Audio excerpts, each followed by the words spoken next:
ওই যে বাজার থেকে যে কেনা হয় যে পুঁই শাকগুলো, তার ডাঁটাগুলো আমি খুব একটা ভালোবাসি না, তাই আবার লাগিয়ে দিই। আর লাগিয়ে দিলে দেখো কত সুন্দর ডাঁটা হয়ে গেছে। এই যে আমি কেটে নিয়ে এসেছি, দুটো বড় লতা হয়ে গেছিলো, সেটা কেটে যে রেখেছি। এবার চলো রান্নাটা করে নিই।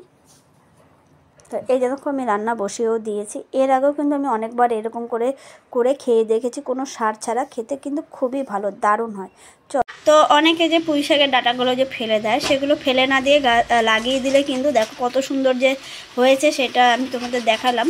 তো এই যে রান্নাও হয়ে গেছে আমার, আর খেতে কিন্তু এত ভালো লাগে, কোনো সার ছাড়া যে এত টেস্ট তা বলার মতো না। সার দিলেই কিন্তু জিনিস শুধু দেখতে বড় হয়, সুন্দর লাগে, কিন্তু খেতে কিন্তু অতটা ভালো লাগে না। তাই এটা পুরো একদম ন্যাচারাল পদ্ধতিতে লাগানো এবং কোনো সার ছাড়া আমার এই পুঁই শাকটা খেতে কিন্তু দারুণ হয়েছে।